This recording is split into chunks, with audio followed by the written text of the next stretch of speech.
Olá pessoal, tudo bem com vocês? Espero que estejam todos muito bem. Dando continuidade à nossa aula de psiquiatria, nós vamos falar sobre as síndromes psicopáticas. Então nós falamos sobre as síndromes afetivas na última aula, né? Eu exemplifiquei para vocês, identificamos algumas comparações com os personagens do filme da Nise, né?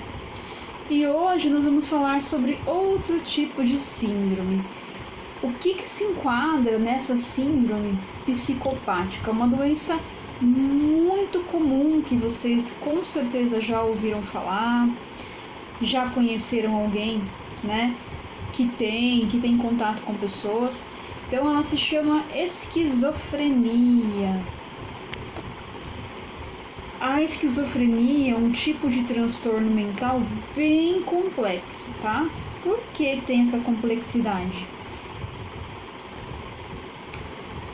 Porque tem um efeito que causa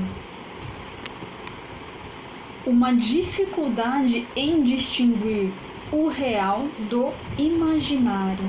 Então, os pacientes que têm esquizofrenia, eles têm muita dificuldade nessa distinção. Por quê?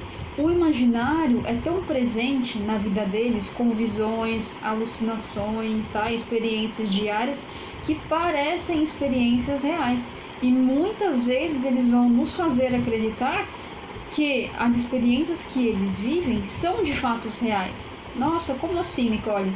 Então pode ser que eles tenham irmãos, amigos, parentes imaginários, situações imaginárias, tá? Que quando ele conta para vocês, a sensação é de que é realmente uma história real. E não é uma invenção, pessoal, é uma experiência, é um transtorno que faz com que ele perca essa noção, essa capacidade de distinguir. E esse tipo de alteração vai interferir na capacidade emocional dessa pessoa, no pensamento lógico, não tem uma lógica o pensamento, tá? E isso vai afetar muito o convívio social. Ao contrário do que muitas pessoas acreditam, a esquizofrenia ela não é um transtorno de personalidade. A pessoa não tem múltiplas personalidades, tá? Ela é uma doença crônica, ou seja, não tem cura, mas existem tratamentos específicos, tratamentos medicamentosos, tratamento não medicamentosos, tá? E esse tipo de tratamento, ele é realizado durante toda a vida dessa pessoa. Então a esquizofrenia ela pode ser identificada logo na infância, tá? É mais fácil de identificar na adolescência para a fase adulta, porque as crianças elas têm uma fase, né, com que elas criam, imaginam, né, muitas coisas. Então fica um pouco difícil de ter essa percepção, mas dá para perceber com a ajuda de um profissional, tá? E é mais perceptível por nós a partir da adolescência. Então, normalmente vem um relato de um familiar, de um acompanhante, de um amigo, porque essa pessoa ela acaba perdendo a percepção. Então, ela mesma não acredita que ela esteja doente, tá? A não ser que venha acompanhada de outras síndromes também, que evidenciem, tá? A esquizofrenia, ela pode sim vir acompanhada de outras síndromes. Muito comum vir acompanhada de transtorno obsessivo compulsivo, tá? E o que confunde muito mesmo, né, a esquizofrenia com o transtorno de personalidade é porque a pessoa, devido às visões, alucinações do que acaba acontecendo durante, né, a vida dela, ela tem reações diferentes. Então, se ela se sente, por exemplo, perseguida, ela vai entrar em situação de fuga, tá? De medo. E se ela se sente feliz, ela vai dar risada, ela vai conversar. Então, isso não é um transtorno de personalidade, é uma reação de acordo com as alucinações, com o que vem na memória, né, dessa pessoa. Mas lembrando que são visões, memórias, tá? Totalmente irreais. E o que dá para fazer mediante a essa situação? Então, existe um tratamento medicamentoso de acordo com a situação, com a idade, com o quadro do paciente. O psiquiatra vai avaliar e vai passar a medicação, tá? E o não medicamentoso é um tratamento voltado para a inclusão dessa pessoa, dependendo do estado, tá, em que ela estiver. Sempre um apoio de um amigo, de um familiar é importante para sempre estar trazendo essa pessoa para a realidade novamente, tá? Para ela ter consciência do que é real e irreal. Então, por exemplo, se ela está sendo perseguida, né? Se ela está se sentindo perseguida, é bom tentar trazer essa pessoa para a realidade, né? Por qual motivo que ela estaria sendo perseguida? É bem complexo, é bem difícil. Principalmente durante as crises dessa pessoa. E principalmente quando o familiar, o acompanhante, né, o cônjuge, não tem noção do que está acontecendo. Não considera uma doença psiquiátrica, tá? Muitas vezes a sensação é de que essa pessoa passa que ela está realmente sendo perseguida, de que ela está realmente tendo uma experiência X, tá? E trazer essa pessoa para a realidade, trazer essa pessoa para o convívio social, vai auxiliar na melhora dessa pessoa, vai auxiliar a ela tentar distinguir, tá, o que é real e não é real. É óbvio que é um tratamento bem complicado, é uma doença complexa, tá? E exige paciência, exige acompanhamento médico e exige uma aceitação dessa pessoa também que está sendo tratada. É importante que ela tenha consciência de que ela precisa de um tratamento, de que as suas visões, alucinações, experiências não são reais. Outra síndrome que se enquadra, pessoal, nessa síndrome psicopática são as paranoias, tá? O que é uma paranoia? É um sentimento de desconfiança, tá? De perseguição, de perturbação mental excessivo, mal fundamentado. Então, por exemplo, é normal quando nós andamos na rua, num lugar escuro, né? Ter aquela sensação de desconfiança, de cautela, né? Por medo de ser assaltado, de acontecer alguma coisa.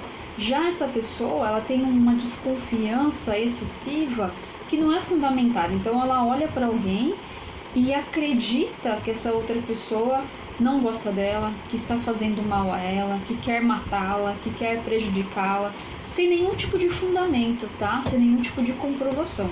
E isso não ocorre com uma pessoa ou outra, acontece com bastante frequência, tá? E há também síndromes psicopáticas, tá? Extremamente complexa a nível de um transtorno mental que acaba levando ao paciente a cometer crimes, tá? Atitudes ilegais, criminosas, né? Existem essas doenças psicopáticas maníacas, por exemplo. O que acontece? A pessoa sente prazer ao torturar, a matar, a ver o sofrimento da outra pessoa ou de um animal, tá? E isso pode ser observado sim na infância. Então existem crianças que já têm esse problema, que adoram torturar animais, maltratar, se sentem felizes. Isso não é algo normal, entende? Então, normalmente a criança ela gosta de animal, ela interage bem com a natureza. Então dá para perceber que essa criança já tem algum tipo de alteração quando ela gosta de sofrimento, tá? Quando ela se interessa muito por situações de morte, armas de fogo, arma branca, sangue. Então ela sempre desenha situações de que ela está ferindo alguém, tá? Ela está machucando alguém. Ah, Nicole, a criança já pode nascer assim? Pode nascer assim, ou normalmente, pessoal, desenvolve esse tipo de síndrome quando ela passa por uma determinada situação. Exemplo, quando ela é abusada sexualmente, é agredida, fica no subconsciente essas ações. E é o que ela aprendeu. Então, ela é considerado como o certo, tá? E pode ser uma forma também de castigar, né? Ah, eu sofri, tudo bem que é uma criança, mas inconscientemente ela tem na cabeça: eu preciso descontar o que eu sofri em alguém. Se eu sofri, outra pessoa tem que sofrer. E acaba virando uma mania, acaba virando, né, desencadeando uma doença. Existem alguns documentários, quem tiver curiosidade, né? Tem um documentário, procura no Google, no YouTube. Se eu achar, vou colocar para vocês. Não sei se está ainda disponível, mas é uma situação de uma menina, aproximadamente 9 anos, que ela foi adotada por uma família, não é aqui no Brasil, tá, pessoal?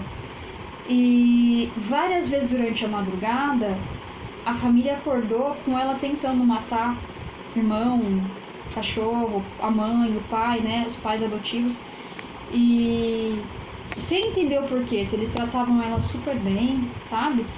O que aconteceu? Passou por uma psicóloga, passou por uma psiquiátrica, e por meio dos desenhos, né, que essa criança desenhava, ela desenhava muito sangue nela, principalmente na parte genital, né? E ela esfaqueando todos os membros da família. Aí foram descobrir que ela foi abusada sexualmente desde muito criança e que o pai dela estimulava tanto a região genital dela até causar um sangramento. Aí quando sangrava ele parava. Então essa criança ficou com isso na cabeça e ela quis descontar inconscientemente tudo que ela passou na infância, né? Um pouco mais nova, ela precisava passar por alguém essa culpa, né? Então ela queria descontar. Não era por maldade, mas por que ela sofreu, pelo que ensinaram para ela durante a infância. E pode ser que a pessoa também geneticamente já nasça com essa doença, tá, pessoal? Isso é uma doença. Outro tipo de psicopatia, né? Então, como eu comentei, essas pessoas que têm prazer em tortura, têm prazer em sentir dor, tá? Em causar dor. Então, tem vários tipos de psicopatias também. Existem outras síndromes, então, por exemplo, tem uma síndrome que causa lentificação psicomotora. O que ela vai causar? A lentificação de todas as atividades psicomotoras, tá? Então, essa pessoa ela vai lentificar os movimentos, vai lentificar a fala, as ações. Toda atividade voluntária psicomotora será lentificada. Então, quando ela vai falar, ela fala super devagar, os movimentos são pesados, são lentos, tá? Então, é uma síndrome que lentifica. E da mesma forma que há essa síndrome que lentifica, há uma síndrome que apresenta agitação psicomotora. Então, o que acontece? O contrário. A pessoa começa, todos os movimentos, né, voluntários, a ser mais agitado. O andar, o falar, o agir, tá? E, normalmente, essa síndrome, ela causa movimentos involuntários também, sem nenhuma razão. Movimentos rápidos, tá? Excessivos, gerando uma tensão mental e uma tensão física. E essa própria agitação pode gerar uma crise de ansiedade, causando problemas aí de saúde para essa pessoa, como aumento da frequência cardíaca, acompanhada de pânico, aumento da pressão arterial, tá? Tem pessoas que já vi pacientes, né? Por causa dessa agitação, eles rangem muito aqui o dente, acaba lesando, tá? Os dentes, quebrando o dente, causando ATM, dores fortes nessa região aqui, dor de cabeça, tá? Devido a essa tensão, essa agitação psicomotora. E também tem síndromes causadas pelo consumo de substâncias psicoativas. Como assim? Qualquer substância psicoativa, legal ou ilegal, que causa alteração do estado mental, tá? Pode causar essa síndrome. Então, se a substância que for ingerida, consumida, alterar humor, alterar padrões do sono, alterar visão, audição, fala, memória, raciocínio, pensamento. Ela é uma substância psicoativa e pode levar a síndrome psicoativa devido ao consumo excessivo, tá?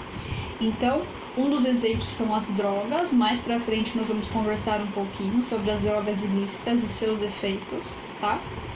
Então, incluindo todo tipo de droga que altera, né? Principalmente a parte sensorial. E também substâncias que são legalmente utilizadas, prescritas. Existem medicações que alteram esse nível sensorial, motor, tá? As funções cerebrais. E principalmente a caracterização dessa síndrome é que causa uma dependência física, psico e motora, tá? Exemplo muito usual, o tabagismo, o cigarro, tá? Parece que não, mas ele causa essa síndrome psico. Então, muitas pessoas acabam falando, eu fumo porque eu sou ansioso. Não, você é ansioso porque você fuma. No cigarro existem substâncias tóxicas que causam ansiedade.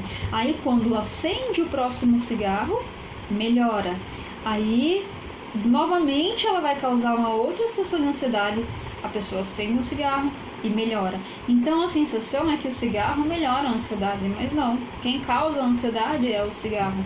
Fora outros problemas, né? O cigarro ainda não causa esses problemas imediatamente a nível cerebral, do sistema nervoso, né? Mas causa uma dependência química, tá? Uma dependência psíquica. Então, quando a pessoa, por exemplo, ela sente o cheiro, ela vê um maço de cigarro, ela vê um comercial, ela sente a necessidade, né, de utilizar. Então, é uma dependência. Isso acontece com as drogas, tá, prescritas. Muitas pessoas vocês vão acabar se deparando em situações de pronto atendimento. As pessoas que vão passar um atendimento no pronto-socorro e falam pro médico, eu preciso tomar tal medicação, exemplo, morfina. Ela nem falou o que ela tem, ela nem falou o motivo pelo qual ela foi procurar o pronto-socorro. Então, o que ela quer? Receber a droga, tá? Então, ela já está dependente dessa droga. Muitas pessoas que eu falo, pessoal, não são pessoas jovens, viu? Muitos idosos, pessoas já adultas que têm essa dependência aí também. E as drogas ilícitas, maconha, cocaína, crack, tá? Heroína e assim sucessivamente. Nós vamos comentar um pouco mais depois sobre essas drogas, tá? Outras síndromes também conhecidas são as síndromes relacionadas à sexualidade. Então, como que funciona essa síndrome? Elas se caracterizam por uma perturbação do desejo sexual. Então, há um desejo sexual normal no homem, na mulher, tá? Então, tem pessoas que têm um aumento do desejo sexual, outras pessoas uma diminuição. Depende de inúmeros fatores, tá? Fatores hormonais, fatores psicológicos, motores, se a pessoa utiliza algum tipo de medicação que vai diminuir, né, a libido, que é a vontade sexual. Quando se torna uma doença? Quando interfere na vida dessa pessoa, tá? De maneira desorganizada. Então ela não consegue controlar esse apetite sexual. E normalmente vem acompanhada por situações que não são normais. Então, um exemplo, a pedofilia é uma síndrome, pessoas que têm desejo sexual por crianças, tá? Adultos que têm desejo sexual por crianças. A zoofilia, adultos que têm desejo sexual por animais, tá? A ninfomania também é uma doença bem complicada, que é mal compreendida. Muitas pessoas acreditam que é safadeza, né? Mas é uma doença, pessoal. Então a pessoa, ela não consegue controlar, não tem saciedade do seu desejo sexual.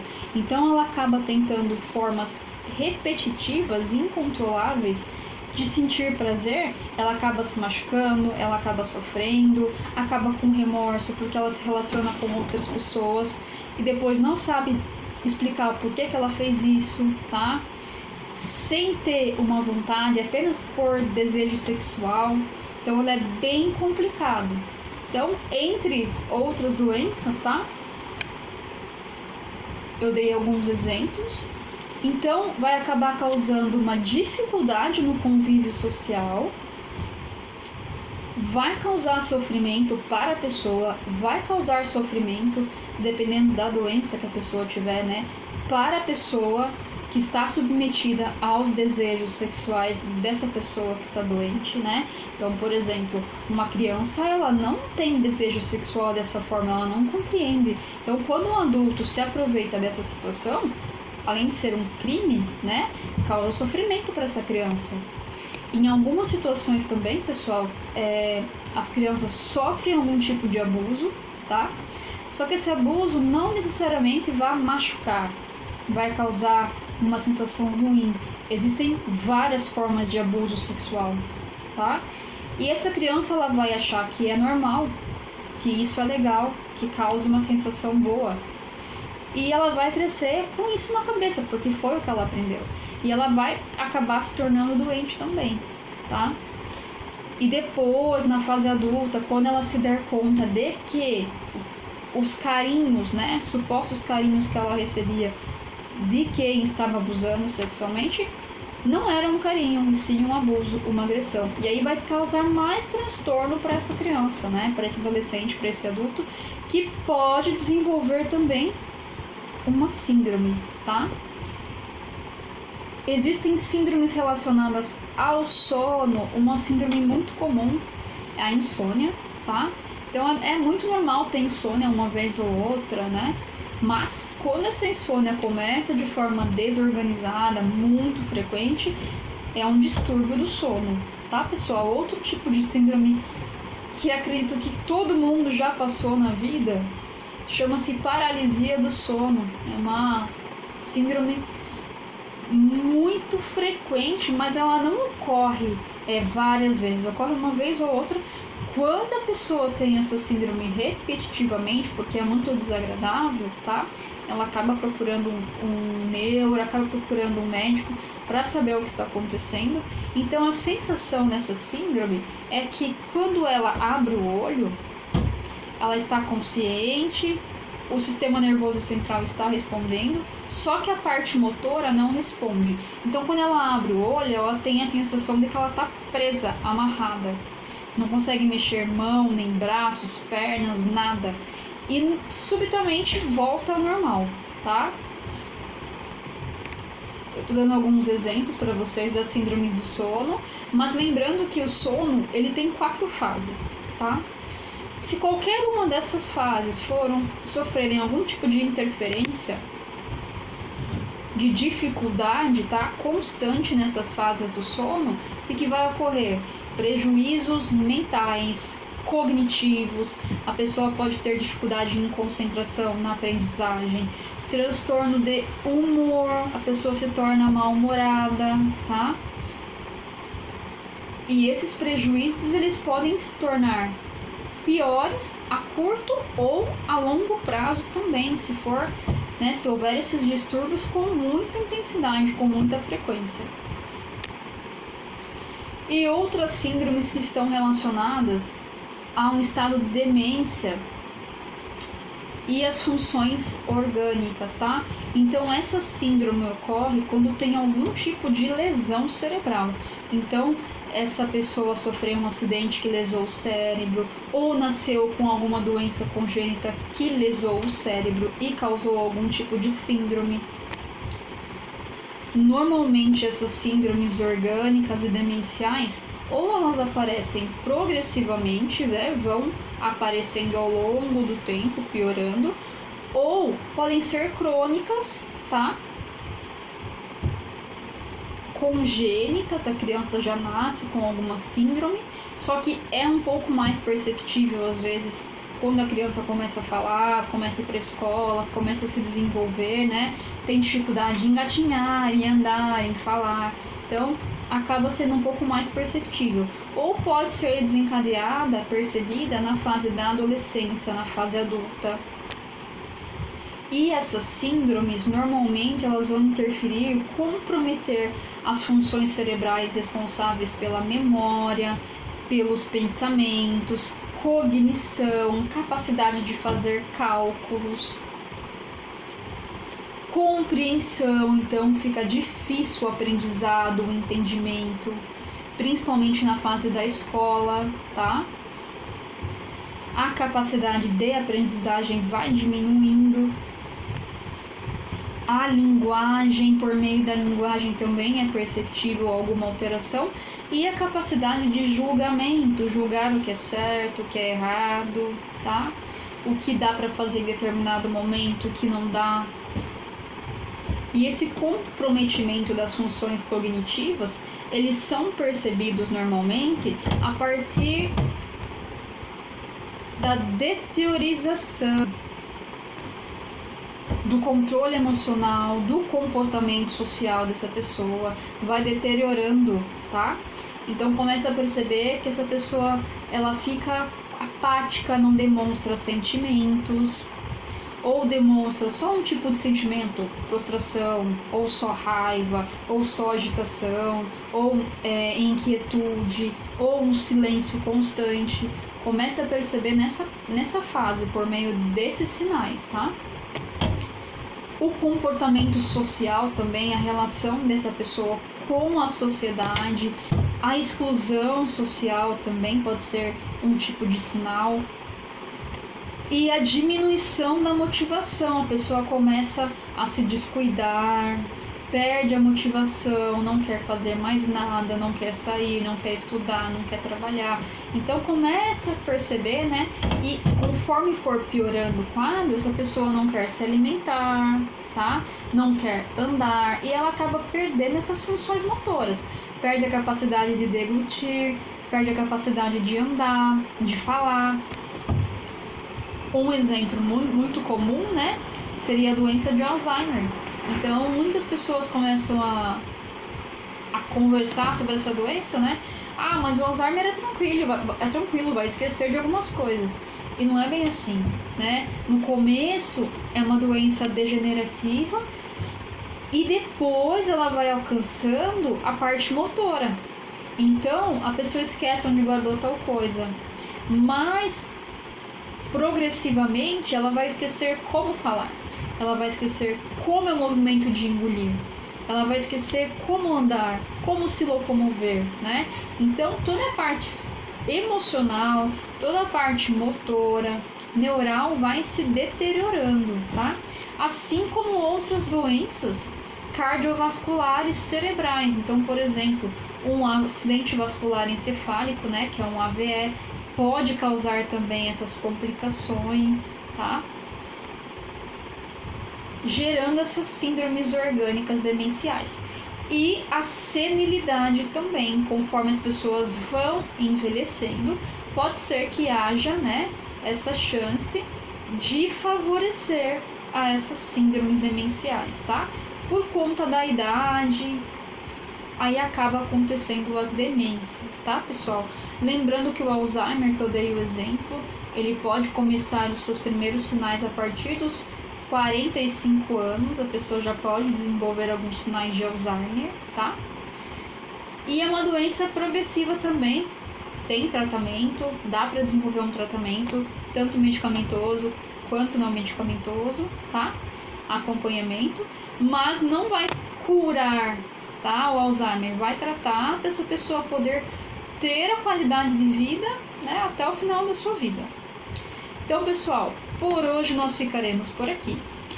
Eu vou indicar mais um filme para vocês assistirem, será na próxima aula, tá? Por meio desse filme vocês vão entender bastante sobre as síndromes que a gente conversou hoje, principalmente as síndromes psicopáticas, tá? E aí nós vamos conversar depois que vocês assistirem esse filme, para ver o que vocês acharam, que tipo de síndrome vocês identificaram. É bem bacana, não percam na próxima aula, eu vou estar passando o filme para vocês. Muito obrigada, gratidão, um beijo, até a próxima aula.